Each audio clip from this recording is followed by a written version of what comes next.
குழந்தைங்க ரொம்ப அடம் பிடிக்கிறாங்களா? அப்ப பேசிக்கான இந்த 3 விஷயத்த கன்ஃபார்ம் பண்ணுங்க ஃபர்ஸ்ட்டு அவங்ககிட்ட. விஷயம், அவங்களோட ஹங்கர்.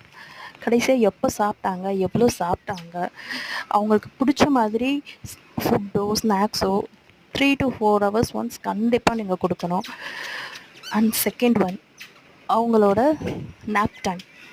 குழந்தைங்க 4 to 5 ஹவர்ஸ் கன்டினியூஸா விளையாடுறாங்க அப்படின்னா, கண்டிப்பா அவங்க 1 to 2 ஹவர்ஸ் நேப் டைம் எடுக்கணும்.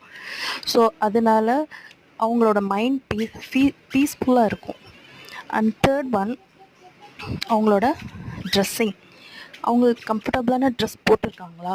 அவங்களோட டயப்பர்ஸ் அதெல்லாம் செக் பண்ணிக்கோங்க. ஒரு அன்கம்ஃபர்டபுளான ட்ரெஸ் இருந்தா கூட அவங்களுக்கு நம்மக்கிட்ட அத கம்யூனிகேட் பண்ண தெரியாது. ஸோ, நமக்கும் புரியாது எதுக்காக அழுறாங்க அப்படின்னு சொல்லிட்டு. ஸோ, எப்பயுமே அவங்களுக்கு